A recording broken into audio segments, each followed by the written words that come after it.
Rekan Dakta, saatnya kita masuk dalam segmen Sorotan Dunia Islam dari Dewan Dakwah Islamiyah Indonesia Kota Bekasi, Bapak Hairul Fuad. Assalamualaikum Pak Fuad.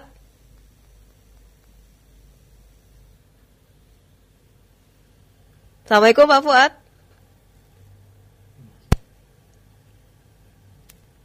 Assalamualaikum Pak Fuad.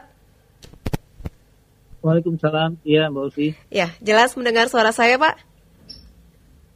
Iya. Jelas. Baik, kita akan membahas terkait dengan narapidana menjadi hafiz Quran di Maroko. Ini sesuatu yang sangat luar biasa. Sebenarnya bagaimana kalau kita lihat kehidupan di Maroko ini Pak? Silakan. Iya Mbak Usi, rekan Dakta, ada berita menarik dari Maroko. Ya. 13.000 narapidana menjadi relawan penghafal Quran. Belum tentu 30 juz, tetapi mereka ikut kegiatan menjadi penghafal Quran. Ini fenomena menarik yang mungkin bisa diadopsi di beberapa negara, termasuk negara kita. Karena soal pendidikan pembinaan di lembaga pemasyarakatan itu cukup kompleks ya. Pertama kita melihat latar belakang mereka yang mendiami lembaga pemasyarakatan. Ada yang menjadi narapidana karena kasus korupsi, kasus kekerasan, kasus pelecehan ataupun kekerasan seksual, kasus penipuan, macam-macam. Ya. Tapi apapun kasusnya, ketika di lembaga pemasyarakatan ada beberapa kemungkinan orang itu berada di lembaga pemasyarakatan. Ada yang mentalnya down, gitu ya. Sehingga ketika keluar dari lapas itu labeling itu melekat pada dirinya dan tidak bisa berkembang lebih jauh. Ada juga yang justru menjadikan momentum sebagai pembentukan kesadaran. Keluar dari lapas bisa menjadi lebih baik secara mental.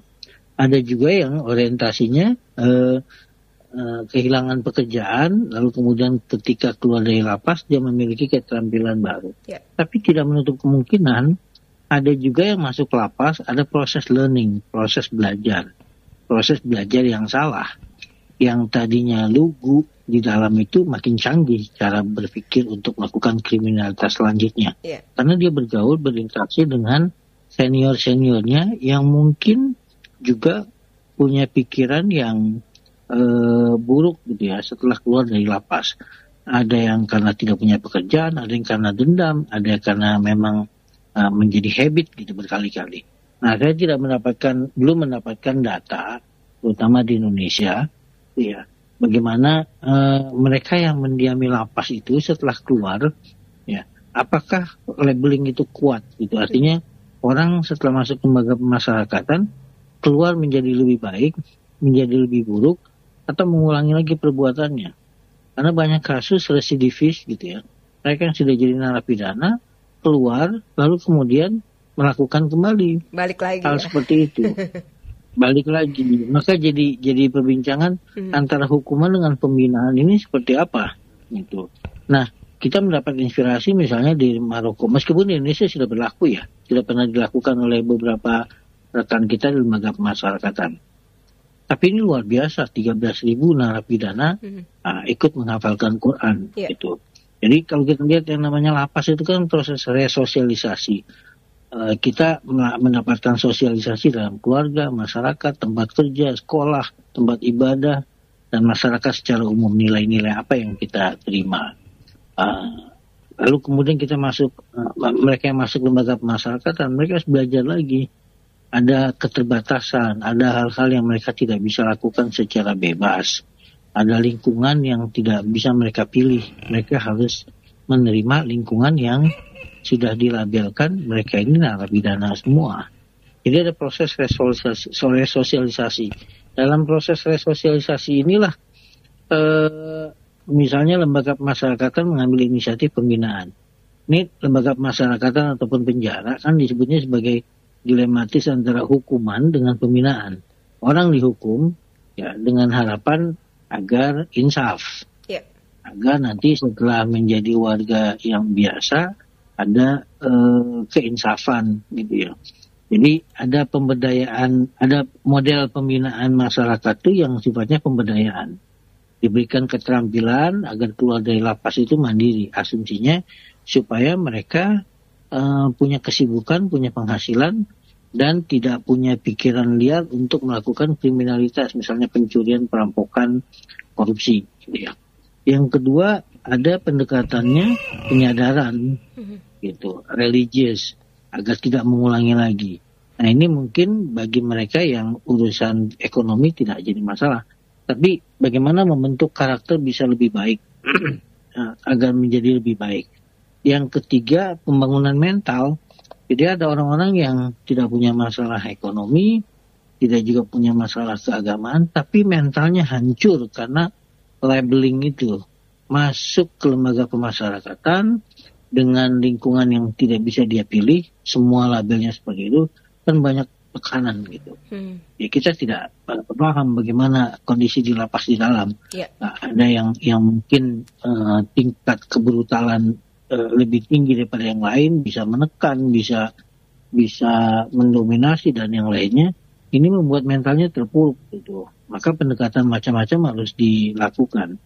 Nah, yang kita dapatkan dari Maroko inspirasinya, ini kan kalau misalnya pemberdayaan ataupun pembangunan mental itu kan adanya di luar sel. Ya. Mereka di dalam sel lalu kemudian keluar di dalam sel, masih dalam lingkungan masyarakat, ada waktu-waktunya. Begitu masuk sel, di dalam sel itu bisa hitungan 15 jam, 16 jam, itu kan pikiran kemana-mana, melayang, gitu ya. Tidak ada kesibukan. Nah, saya kira tepat ini kalau dengan pendekatan tahfidz atau hafalan Quran. Karena dimanapun bisa punya kesibukan. Begitu keluar dari sel, ada kegiatan olahraga, ada kegiatan bersama, misalnya masuk kembali ke sel, dia masih punya tanggung jawab untuk menjaga hafalannya. Dan itu paling tidak bisa membangun mentalitasnya, kemudian meredam pikiran-pikiran liar karena berada di sel, tidak punya kesibukan apa-apa. Kira-kira begitu, Mbak Putri. Baik. Ini sangat menarik. Maroko, sebuah negara Arab di Afrika Utara yang berbatasan dengan Samudra Atlantik dan Laut Mediterania, ternyata menurut versi UNESCO sebagai penghafal Al-Quran terbanyak. Meskipun di dalam lapas ataupun tak di luar lapas ini, Pak Fuad, silakan. Ya, memang di Maroko tuh tradisi penghafal Quran tuh tinggi ya. Ada sekitar 300.000 lembaga tahfidz Quran, baik yang dikelola pemerintah maupun dikelola secara mandiri oleh tokoh-tokoh masyarakat. Jadi itu dibudayakan soal tahfidz Quran. Di kita sudah mulai menjamur lembaga-lembaga tahfidz Quran. Ya, ini pun baru muncul sekitar 10-20 tahunan kebelakangan. Sebelumnya kan hanya fokusnya pada pesantren pembentukan setingkat SMP dan SMA. Tapi lembaga tahfidz ini ada yang misalnya reguler, ada yang temporer gitu ya, hanya untuk tahfidz saja selepas program itu selesai. Jadi saya kira kalau kan titik berangkatnya begini, saya kira tepat pendekatannya karena Al-Quran itu ya bagian dari zikir. Ala bizikrillahi tatmainnul qulub. Ketahuilah dengan berzikir itu hati menjadi tenang. Nah, salah satu zikir itu kan Al-Quran. Dan di lapas itu orang penuh dengan kegelisahan. Merasa bersalah, kemudian masa depan yang suram, di lingkungan yang membuat dia tertekan gitu. Ini kan momentum yang luar biasa gitu. Ketika orang dipaksa tidak punya kesibukan apa-apa kecuali berada di sel. Nah, tidak ada yang bisa dilakukan di dalam sel karena alat-alat juga tidak boleh dimasukkan ke dalam sel. Jadi tahfidz Quran itu sesuatu yang sangat murah, simple, tidak perlu alat apa-apa, dan itu bisa membatasi pikiran-pikiran liar orang ketika berada di sel. Yang sering orang menjadi terpuruk itu kan ketika dia tidak punya program apa-apa dalam pikirannya. Ya paling kalaupun yang secara umum orang membaca buku gitu.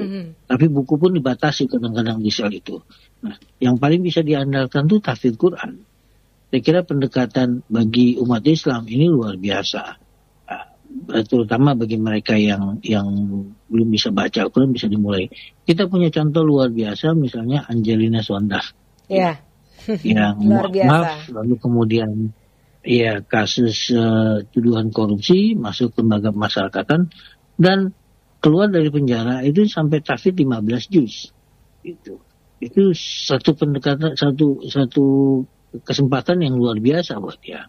Itu di dalam lapas gitu ya. Itu bisa dimanfaatkan untuk tahfidz. Dan itu saya kira kalau misalnya ditularkan mungkin melalui ormas, melalui bagian kesehatan mental, spiritual di lembaga masyarakatan, bisa ditawarkan kegiatan-kegiatan seperti ini, karena yang paling bisa membantu. Karena dengan ini juga yang namanya tahfidz itu kan tidak bisa sendiri. Nah, ada kegiatan kelompok kolektif jamaah, sehingga bisa saling mengawasi, bisa saling mengingatkan. Itu pintu masuk untuk memperkuat kohesi. Dan saya kira sangat membantu lapas, karena umumnya mereka yang ada di lapas itu kan bisa depresi, bisa punya masalah mental yang akut, yang serius, terutama mereka yang punya nama baik, lalu kemudian masuk ke dalam lapas, lingkungan yang tidak mereka bisa duga sebelumnya, punya lingkungan seperti ini, keterbatasan waktu, keterbatasan ruang, dan keterbatasan memilih orang yang bisa diajak diskusi ataupun berinteraksi. Jadi ini saya kira bisa diperluas, bisa dijadikan model, Mbak Ulfi, karena beberapa lapas gitu. Iya.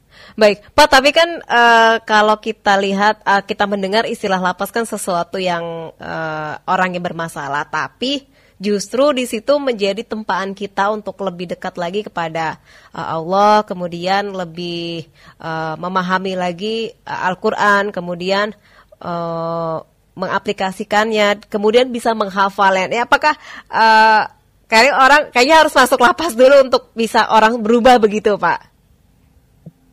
Iya, ini kan teori secara umum orang dibentuk oleh lingkungannya. Iya. Gitu ya. Kalau lingkungannya baik, dia akan menjadi baik. Kalau lingkungannya buruk, dia akan menjadi buruk. Tapi lapas ini menjadi cobaan mental seseorang. Inilah yang disebut dengan karakter, misalnya motivator Stephen Covey menyebutnya sebagai mental proaktif. Orang yang tidak mau didikte oleh lingkungan. Gitu. I'm not a product of my circumstances. I'm a product of my decision. Saya bukan produk dari lingkungan saya, tapi saya produk dari keputusan yang saya ambil. Jadi ketika dia berada di lapas pun dia tidak mau didikte hidupnya oleh orang-orang yang mungkin beringas di lapas. Mungkin terjadi manipulasi, mungkin terjadi intimidasi, mungkin juga terjadi saling menyakiti gitu. Tapi dia justru mengubah situasi itu. Kita ambil contoh misalnya Freddy. Almarhum Freddy yang kasus narkoba, gitu ya. Yang justru kemudian dia masuk Islam, lalu belajar Islam, dan terakhir hidupnya semua menyaksikan luar biasa. Ketika dihukum mati, dia banyak hafalan Qur'annya, dan dia menebarkan kebaikan kepada banyak orang. Ini contoh-contoh orang yang tidak mau didikte oleh lingkungan, gitu ya. Kalau di Amerika ada Malcolm X yang bertahun-tahun di dalam penjara, gitu ya, dengan kulit hitam, jadi korban kekerasan, tapi keluar dari penjara, dia malah menjadi inspirator luar biasa, yang disebut dengan Malcolm X itu.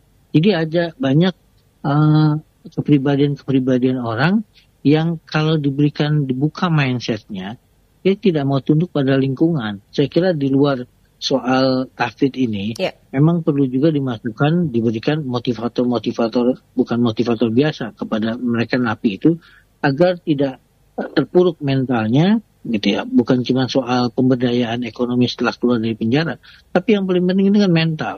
Kalau mental sudah jatuh, gitu ya, itu akan sangat mudah dipengaruhi oleh lingkungan. Dan apa yang terjadi? Ya vicious circle, jadi lingkaran setan. Dia akan jadi pembelajar baru untuk melakukan kriminalitas selanjutnya.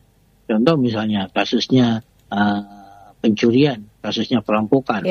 Di dalam, karena kurangnya pembinaan atau tidak terlalu dipaksakan untuk pembinaan, dia akan belajar dari senior-senior perampok atau pencuri, atau mungkin buat kolaborasi baru, buat jaringan baru. Gitu. Belum lagi kalau kita bicara oknum-oknum di lapas yang membantu bagaimana mereka bisa membangun jaringan baru setelah keluar dari lapas. Ini jadi persoalan. Jadi memang persoalan mental. Saya kira bukan cuma soal ekonomi setelah keluar mereka punya kesibukan atau punya mata pencaharian apa. Bukan cuma soal fisik bagaimana mereka bisa bertahan gitu. Tapi yang paling penting adalah mentalnya. Yeah. Kalau mentalnya sudah bisa berubah gitu ya, bahkan jadi inspirasi buat yang lain. Angelina Sonda misalnya, gitu ya, dalam kondisi ini luar biasa, sudah mu'alaf, karena itu kesempatan sebetulnya kalau dia berefleksi, kok saya jadi mu'alaf malah jadi masuk penjara. Yeah. Tapi dia malah perkuat, malah dengan tahfidz melebihi orang-orang Islam yang umum yang hafalannya mungkin ya tidak lebih 1 juz, gitu. Ini bisa 15 juz dan kondisinya yang luar biasa di dalam penjara. Ketika semua orang sudah berpikir tidak ada lagi hal yang bisa dilakukan di penjara itu kecuali menghabiskan masa-masa bebasnya gitu ya, hanya bercengkrama dengan teman-teman, tapi ini bisa dimanfaatkan. Jadi saya kira tahfidz itu bisa efektif kalau kemudian didahului dengan pembinaan motivasi itu dulu Mbak Kulfi, bahwa orang itu jangan sampai atau jangan mau didikte oleh lingkungan. Lingkungannya buruk dia jadi buruk, lingkungannya baik dia jadi baik. Ini agak rentan. Harusnya dibentuk mental bahwa apapun yang terjadi keputusan ada di tangannya. Meskipun di dalam penjara dia bisa manfaatkan momentum itu untuk baca buku, untuk menghafal Al-Quran, keluar dari lapas. Belum tentu di luar lapas dia punya kesempatan untuk menghafal Quran. Iya, benar. Dan begitu di lapas, dia keluar dari lapas itu punya kesempatan karena di dalam lapas itu nggak ada kesibukan lain kecuali berada di dalam sel. Itu Mbak. Baik. Jadi untuk lingkungan yang perlu mendukung memang untuk menjadi seorang hafidz tak perlu menjadi seseorang yang harus masuk lapas terlebih dahulu. Tentu bagaimana dengan pembinaan-pembinaan yang selama ini ada untuk mereka menjadi hafidz ini Pak Fuad? Ya, saya kira bagian kesehatan mental spiritual di lapas itu bisa punya model program seperti ini. Yeah. Bisa ada kolaborasi antara ormas dengan lembaga pemasyarakatan. Inisiatif bisa datang dari LP, bisa juga dari ormas. Bisa juga dari individu-individu tokoh masyarakat atau kelembagaan yang concernnya sama tentang tahfidz. Punya program bersama, karena saya yakin pasti akan membantu mereka yang ada di lapas gitu ya. Dari mereka Angelina Sonda dari yang tidak bisa baca Quran sampai bisa tahfidz 15 juz, minimal itu bisa setelah tahfidz itu kan bisa mengurangi impulsif, mental yang impulsif, lalu kemudian keterpurukan, kemudian mentalnya jatuh, karena dari tahfidz itu kan pasti akan ada nasihat-nasihat dari ustadznya, ada pengajian-pengajian gitu, bisa membuka wawasan. Syukur-syukur bukan berhenti pada qiraah tapi tilawah. Kalau qiraah itu kan hanya sekitar membaca tapi tanpa perlu memahami. Tapi kalau sudah tilawah itu membaca dan kemudian memahami. Dari situ saya yakin mereka yang sudah berniat untuk tahfidz saja itu ketenangan akan muncul. Kalau mereka yakin, karena Quran sendiri yang bilang gitu. Dengan berzikir itu hati akan tenang. Itu langkah awal. Jadi frame-nya seperti itu, berangkat dari mental dibangun, lalu kemudian melalui zikir itu akan bisa membentuk kepribadian mereka yang lebih baik keluar dari lapas. Jadi kombinasi antara pembinaan motivasi dengan tahfidz Quran gitu ya, itu bisa membuat dia, saya yakin, lebih baik keluar dari lapas. Itu Mbak Lufi. Baik. Terima kasih Pak Fuad sudah berbincang bersama Dakta. Saya selalu. Assalamualaikum warahmatullahi wabarakatuh. Terima kasih Mbak Lufi dan Dakta. Waalaikumsalam warahmatullahi wabarakatuh. Sorotan Dunia Islam. Rekan Dakta, demikian sorotan Dunia Islam dari Dewan Dakwah Islamiyah Indonesia Kota Bekasi, Heru Fuad. Aduh, gimana